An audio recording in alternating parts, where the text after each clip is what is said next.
Hello, class. This week we're looking at information access or overload in the digital universe. In particular, we're looking at how we deal with information, what our connections are, what's important, what isn't, and what's good and what isn't so good. This week you'll do a video on VoiceThread. Check the learning module for details. We'll start with this information graphic you see on your screen by GoGlobe, a web development firm based in Dubai. The graphic is fun and really gives you an idea of the amazing activity that only increases by the minute online. There are 20 panels that highlight everything from new ads on Craigslist, search queries on Google, updates on Facebook, YouTube videos uploaded, and Tumblr posts created, to name just a few. When it was published in 2011, the information graphic was shared extensively on the internet and is a great example of effectiveness. Although the information is 2011, the colors are dynamic, it's dense in information, and so it still holds up 5 years later. It's delivered well, and it represents the skills of the company that created. A really good example of something that's social, social object. So that's what I'd like you all to do with this week's VoiceThread conversations. You'll use video to discuss the following topics. As you prepare to share and comment here, I'd like you to start a process of planning, rehearsing, and revising before you post online. Keep it concise, long enough to say what you have to say, and short enough to be interesting and compelling. Tell a story, your story. Tell us about the digital you, and not only tell, but show us. We can begin by asking question number one. Can you survive and do your work or your job without the use of the internet?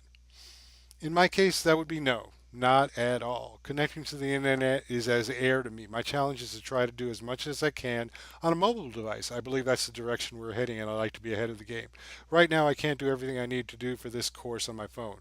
I really do need a desktop to do the heavy lifting.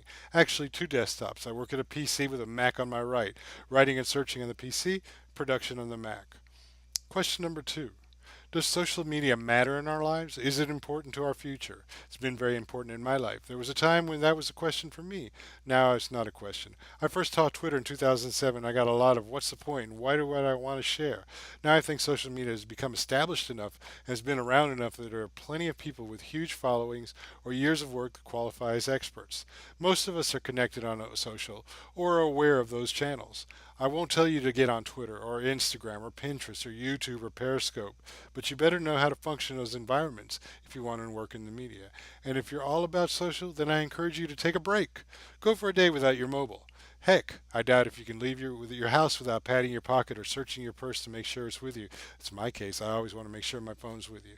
So, what's your favorite social media platform? Me, I don't have one. I spend a lot of time on Facebook, probably more than I should, and I spend a lot of time on Twitter. I also have LinkedIn, Pinterest boards, a YouTube channel, Instagram, Periscope, Meerkat, and truth be told, I'm also on MySpace. In horse racing, there's a saying, horses for courses. Each of the channels has an audience, an expectation, and advantages. I try to spread the love. My reach is something like 23,000 followers with 11,000 on Google+, and I can't tell you how that happened. I share on the platforms differently. On Twitter, I share news and I try to point other great people. On Facebook, I interact with my friends, keep up with my former students, and share my interests. On Instagram, I share iPhoneography. But social media is not about me, it's about others, and the best skill you have on social is listening. The best experience for me on social media is meeting somebody in person that I first met on social. That's really an amazing thing. In 2010, I toured the Midwest with Jeff Pulver, who helped create Vonage, and I talked to people about how they were using social media from Cincinnati to St. Louis to Fargo across to Minnesota. And I celebrated that this week by taking those videos that I had originally posted on Facebook and sharing them again. I'm looking forward to hearing your thoughts and experiences in this week's VoiceThread. Make sure you comment on others sharing and don't wait until the last minute before you do this.